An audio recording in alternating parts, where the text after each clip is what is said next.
सिंहकवचं वक्ष्ये प्रह्लादेनोदितं पुरा सर्वरक्षाकरं पुण्यं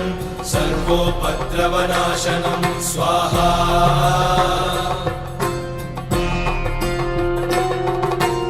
सर्वसम्पत्करं चैव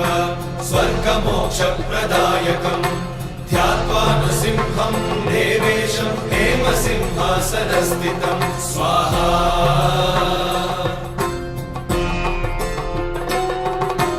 विवृत्तास्यं त्रिनयनं शरदिन्दुसमप्रभं लक्ष्म्यालिङ्गितवामाङ्गं विभूतिविरूपाश्रितं स्वाहा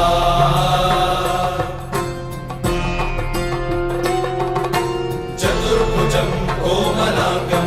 स्वर्णकुण्डलशोभितं